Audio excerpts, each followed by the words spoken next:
I appreciate it. So we got to kind of speed run this today. So we're just going to jump straight into it. And then after that, I got to get ready to go Pal World.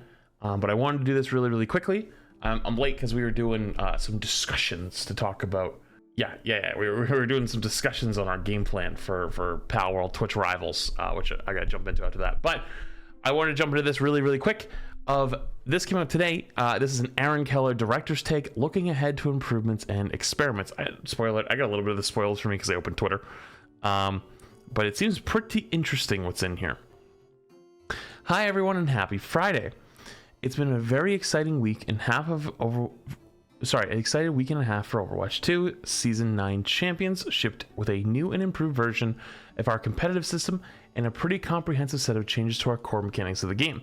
I haven't even read ahead. I don't know if they're going to speak on it, but I've seen a lot of people posting their rank stuff, and I will say it is definitely a little annoying to like win, get like 20 points, lose like 23 points, and then if you lose like 2 or 3 games in a row, you can lose like 90 points, but if you win 3 in a row, you get 25 or 23, like barely anymore. And it's like, dude, that feels awful.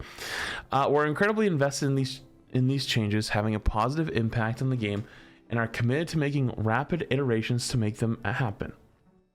In fact, earlier this week, we made our first pass at tuning a set of refined projectile sizes and health changes for some of our heroes.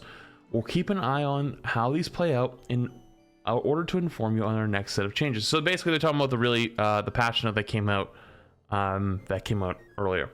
Zebra lost 41 game. I saw some guy on Twitter who lost.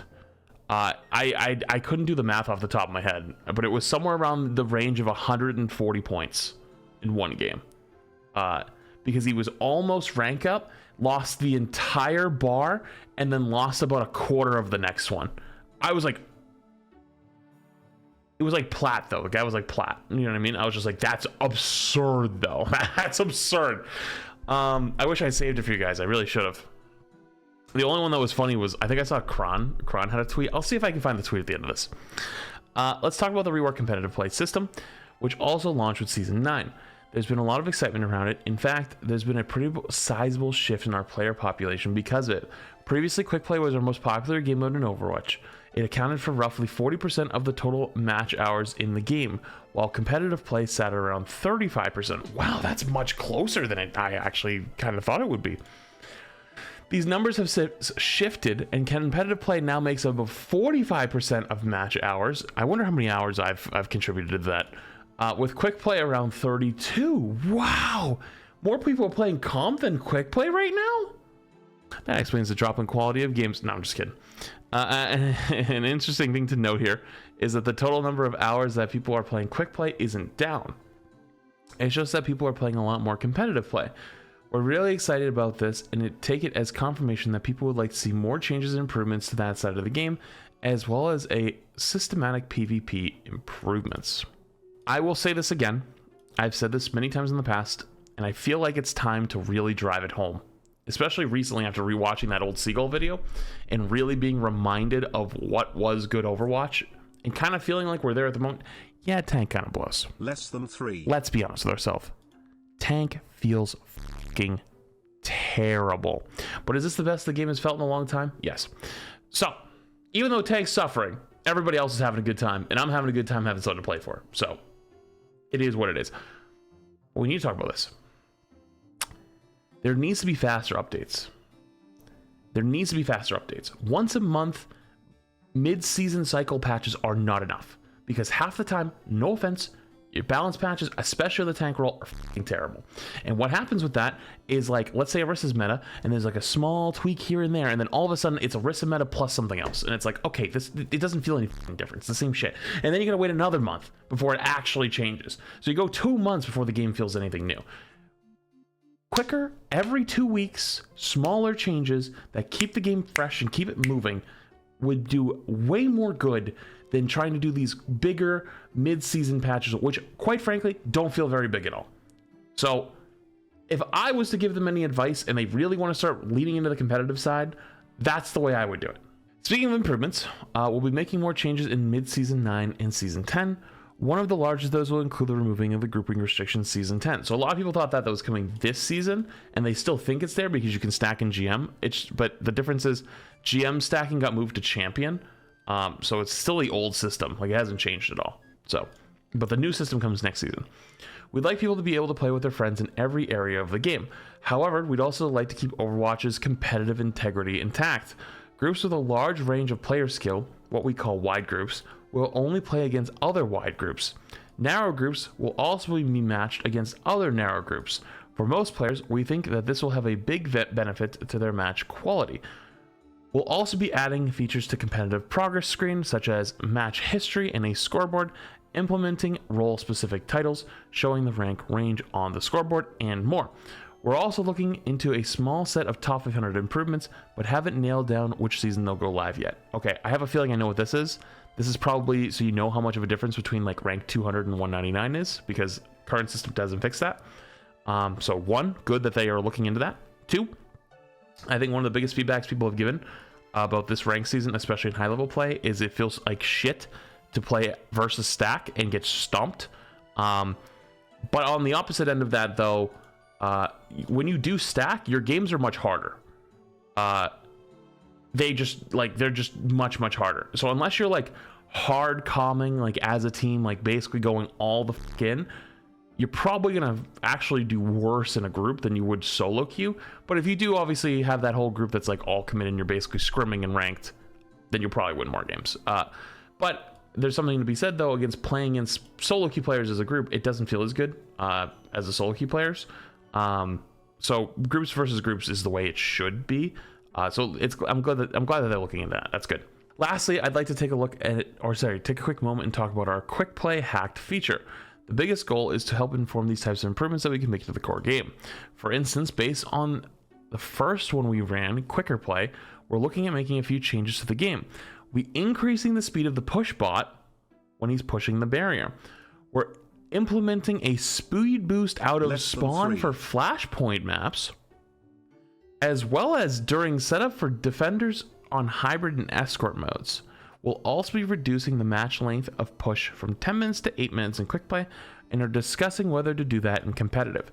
Okay, so for those who don't know, the original push game mode when it first was launched at the start of the Overwatch 2 betas was 8 minutes, and people felt like it was too short. It was too hard to come back after losing 1 or 2 fights in a row.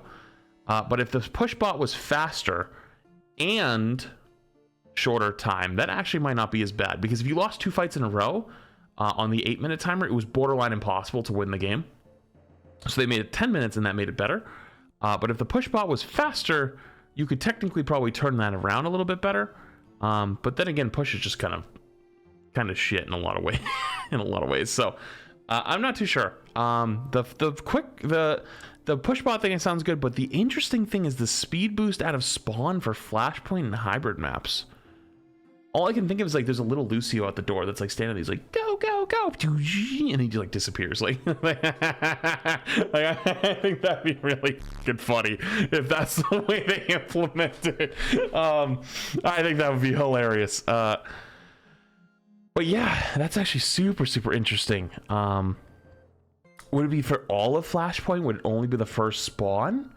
Would it be every time you die on Flashpoint you get a speed boost back? Because that's kind of crazy. That's a major change to Flashpoint.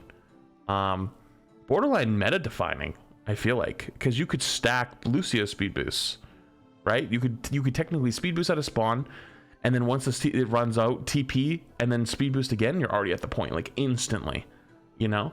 And I think like New Junk City, how you could like stuff that door really hard. So anyways, we received a lot of feedback on the way when we ran the first event, and I'd like to take a moment to address some of it. The first question people ask is, why did we run this in quick play rather than something like our old experimental card, which was originally created for this purpose? The truth is the experimental card was never popular enough to let us get this type of data that we wanted from it. Only about 18% of our players joined this queue, and out of those, the overwhelming majority would only play one match before going back to the preferred modes. We'd like to get long-term data and feedback on these tests, and that's what experimental was giving us. It's difficult for anyone, devs or players, to make an assessment of a game-wide change in just one match. The other piece of feedback we've heard is that big disruptive changes to quick play didn't give players an option of playing their favorite mode if they didn't like those changes. Based on what we've heard, we will change the way we run quick play hacked for future events. When we want to test things that have the potential of being fairly disruptive, we'll run the mode on a separate card next to quick play. We want to test something that is a little more moderate. We will probably take over quick play, but do it for a shorter period of time during the week.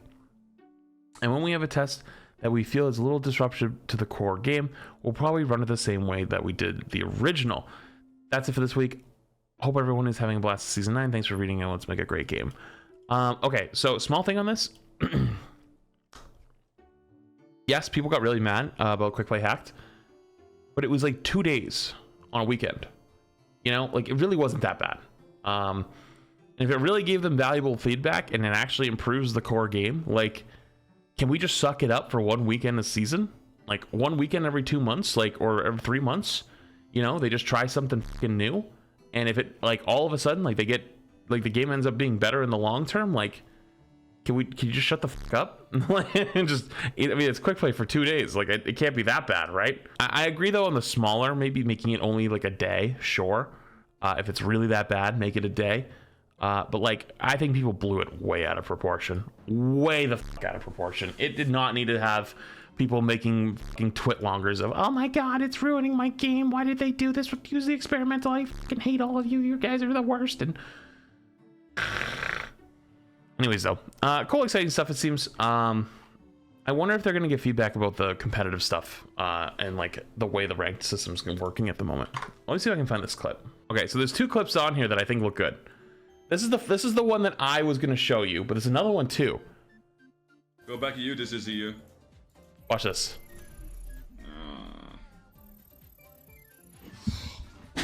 What? What? What? This is me. I've had this problem. 100%. I've had the same issue. But there's another one actually here, which is very interesting. I kind of want to. This is just off the cuff. I want to see what he has to say. This is an issue with ranked. I have 100 plus games with 60% win rate on my main. I do placements on an alt and get higher than I ever was on my main. Placements matter way too much. So this is actually kind of what I said, because I've actually had the same problem. I'm actually a little bit hard stuck, I hate to admit. But I have a very much positive win rate on this season. I'm up like 40 games or 30 games or some shit. Although I had a little bit of a disaster the other day, but it wasn't too bad. I recovered it at the end. But I'm still up a ton and like not moving anywhere. So the placements is my theory on what matters, because Rupel placed champ 3 off of 11 wins. Or sorry, it was 10 wins or 11 wins, something like that. I played over 120 games on my main account, and I have not been able to go over above GM3. I played 10 games on this account. Daddy Khan, can you help me? I'm losing this game. I can't win. Please help me. Only 10 games, and I place higher than I have on my main account. Yeah, this actually seems to be the same thing. This is actually super similar. Same thing I experienced, but I played with I5 stacked with Ruben, Seagull, Code, Somnus, and we went 7-3. And those 3 losses were so heavy losses because we lost as a group, that like it f***ed us really, really hard. And so my theory is that your placements matter a ridiculous amount.